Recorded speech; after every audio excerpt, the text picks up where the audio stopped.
orang tomak itu ibarat kayak anjing. Anjing itu kamu kasih makan ya tetap melet, menjulur-julurkan lidahnya, kamu ndak ya ndak. Imam Nawawi ditanya, "Ma wajhu sibbi?" Lalu wajah tasbihnya di mana? Beliau menjawab, "Fit tomak." Jadi anjing punya dua sifat yang berlawanan. Di bab ilmu dipuji. Nggak ada hewan yang mudah menerima ilmu kayak apa? Anjing.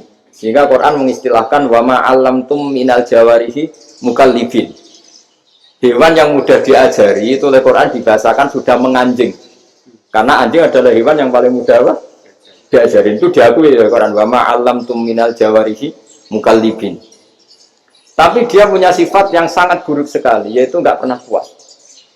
Makanya ketika Bal'am bin Ba'urah, ada tokoh yang kedunyan ya, itu kalau diistilahkan Quran walakinnahu akhlada ilal ardi wattaba'a hawa fama saluhu kama salil kalbi in tahmil aliyal has atau tatrukhu yalhas. Jadi anjing punya dua sifat yang berlawanan. Di bab ilmu dipuji karena mulai mudah diajarin. Itu saya pernah ke Malaysia, diceritain sama polisi Malaysia. Anjing itu saking cerdasnya itu bisa deteksi CD palsu sama CD bajakan, asli sama bajakan. Itu kan nggak kebayang. Kalau narkoba mungkin masih ada bau khusus ya. Atau mesiu atau bom masih ada bau khusus. Ini enggak. Anjing itu dilatih ngecek CD yang asli sama yang palsu. Oh itu kebablas itu pinternya itu. Itu harganya itu 1 miliar lebih. Paling mahal. Jadi mungkin bisa deteksi ini dosen betul apa abal-abal itu bisa. Itu kiai betul apa kiai pesanan itu mungkin bisa. Itu saya punya kitab namanya Al-Hayawanul Kubro. Itu cerita prestasi-prestasi hewan. Itu yang berkuras-kuras sampai berjilid-jilid. Itu ya cerita anjing. Gak ada hewan sebaik anjing. Di bab itu ya, di bab sampai ya tadi ada anjing yang sangat loyal sama majikannya. Loyalnya Masya Allah, sopannya Masya Allah.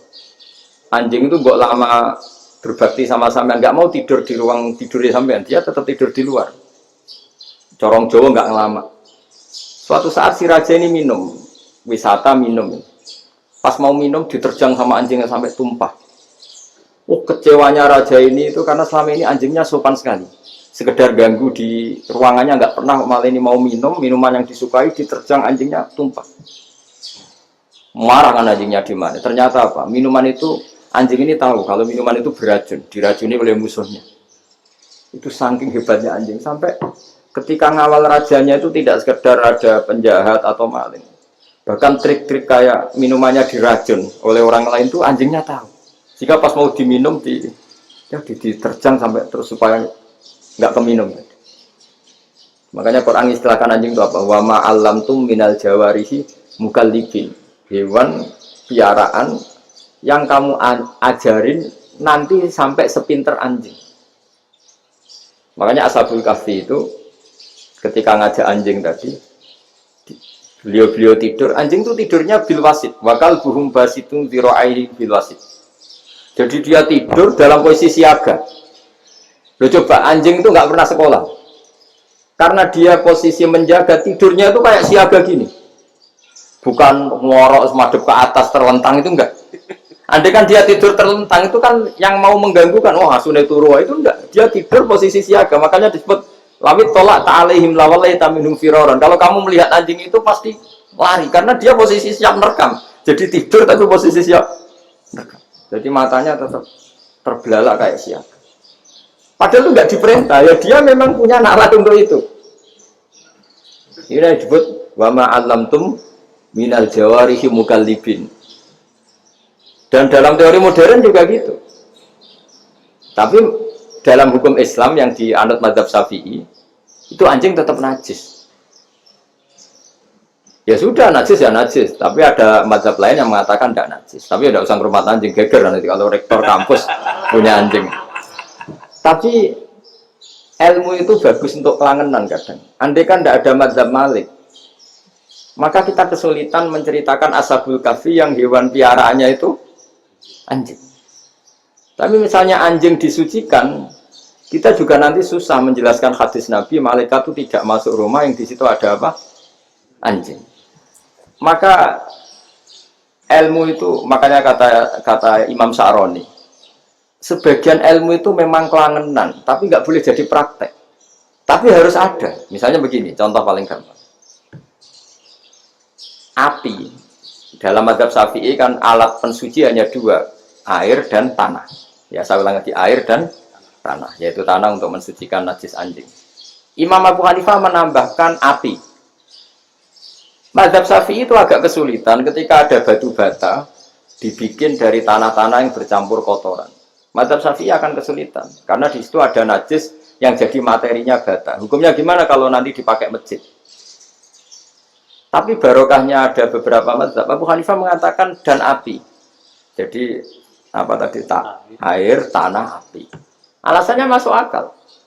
Ketika usatul mukminin, orang-orang mukmin yang ahli maksiat itu sebelum masuk surga, kalau dia dosanya banyak itu dibakar dulu supaya suci. Emas itu untuk memisahkan dengan materi lain juga harus dibakar. Berarti api termasuk alat. Artinya gini, batu bata yang materinya dari tadi najis sekalipun, ini menjadi suci karena mengalami pembakaran. Tapi kata Imam Sa'roni, ilmu ini hanya sebagai ilmu. Jangan sampai kalau kamu mau wudhu gak ada air terus membakar diri, lah ini ribet kan. Jadi ilmu itu sebagian memang untuk kelangenan. Karena kita butuh. Andai kan tidak ada mazhab Abu Hanifah, maka kita akan kesulitan pakai bata. Yang kita tahu cara bikinnya kadang di tempat yang kotor, di tempat yang najis. Tapi karena ini ngalami dibakar, maka hukumnya suci menurut mazhab Abu Hanifah. Dan itu sering. Ulama itu sampai apa? Saya punya kitab fikih namanya Fardul Masail. Pengandaian ada masalah. Jadi masalah itu belum terjadi tapi diandaikan. Misalnya kayak di Texas. Bumi itu bulat bola. Texas itu kalau dibor itu pas Ka'bah. Lalu kiblatnya di mana? Bumi ini kan hanya rubuk-rubuk seperempat. Yang ada arah itu seperempat. Tapi kalau Ka'bah itu sama Texas atau Texas dengan Ka'bah itu lalu kiblatnya mana? Mau sudah bebas arah. Maka ilmu mengatakan maro'ahu muslimuna hasanan bahwa indahu hasanun. Kamu jangan nuruti ilmu hakikat tapi nuruti mindset. Kalau mainstreamnya orang banyak seperti itu, mindsetnya orang sana misalnya Ka'bah sana ya ikut sana. Tapi ini tidak mewakili hakikat karena kalau yang 380 derajat itu kan terus ribet. Makanya ini kesulitan di bab-bab fikih. Ya saya ulang lagi, kesulitan di bab-bab fikih. Makanya fikih itu selalu bicara, misalnya gini, ada orang sholat. Saya ulang lagi. Setelah salam pertama dia kentut, itu sholatnya batal apa enggak? Itu lama berdebat. Yang dikatakan rukun sholat itu salam pertama. Sehingga orang kalau sudah salam pertama, maka sudah keluar dari sholat. Maka kalau kentut enggak apa-apa, wong yang keluar dari sholat itu salam pertama. Tapi lalu pertanyaannya, kenapa Nabi salam 2 kali? Lalu yang kedua gunanya apa? Ribet kan, partai ini kalah pasti kalau ditanya gitu. Tapi kalau ditanya dibalik, sholat itu satu ibadah yang dimulai dengan takbir, yang diakhiri dengan salam. Berarti salam pertama itu pengakhir apa nunggu salam kedua? Pertama, di semua ulama bilang salam pertama. Kalau salam pertama sudah pengakhir, berarti pembatalan setelah itu nggak punya efek, nggak punya akibat. Itu kan ribet. Debat fikih itu memang ribet. Fikih itu memang senam otak karena pertanyaannya mirip-mirip seperti itu. Nah, sampean milih mana? Milih salam pertama atau salam kedua? Pasti ulama milih salam pertama. Jadi anehnya fikih itu di situ. Misalnya orang mati, takbir itu berapa kali? 4 kali. Andai kan takbir 5 kali itu batal apa enggak? Satu ulama mengatakan 5 kali itu batal. Karena rukunnya sholat jenazah itu takbir 4 kali. Berhubung ini rukun, kalau nambahi ke 5, berarti menambahkan rukun. Kayak kamu sholat, rukuk 2 kali kan batal. Sujud 3 kali, batal. Karena menambahkan apa? Rukun. Berarti kalau takbir 3, 4, 5 kali, batal. Tapi pertanyaannya, takbir itu adalah wiridan biasa, sehingga kalau ditambahkan nggak punya akibat batal. Jadi perdebatan ulama itu kadang ya lucu. Kayak kemarin Pak Haris pas pertama mertamu ke sini mau ngundang saya tak ceritain. Dulu sholat jenazah itu pasti mayat di depan. Karena lazimnya sholat jenazah itu mayat di depan. Tapi mulai dulu lama sudah berpendapat. Andai kan jenazahnya di belakang pun tetap sah. Fa'innal jenazah laisat bi imamin. Karena jenazah itu tidak imam. Kenapa harus di depan? Oh tidak imam harus di depan. Itu mulai dulu. Sehingga ketika Arab Saudi pernah mengalami tragedi, ada orang yang dibungkus kayak mayit, ternyata senjata. Setelah di dekat Ka'bah dipakai. Dulu tragedi tahun berapa tuh? Pokoknya pernah ada tragedi itu. Semenjak itu Arab Saudi kalau ada orang mati tetap di kamar mayit, terus ada sholat jenazah. Padahal mayitnya di belakang yang sama. Jadi meskipun kita tidak akan bikin ajaran baru jenazah di belakang, ya tidak keren, kasihan kan. Tetap biasanya di depan ya di depan. Tapi meskipun jenazah ini di depan, kita tetap berpendapat, andai kan di belakang tetap sah, tapi nggak usah dipraktekkan. Nah, pentingnya ilmu ini begini. Saya misalnya di Rembang, boleh nggak nyolati ghaib jenazah yang di Surabaya? Boleh kan? Padahal yang kita solati di belakang. Jadi ilmu itu penting. Cocok tak cocok, nama ilmu itu penting.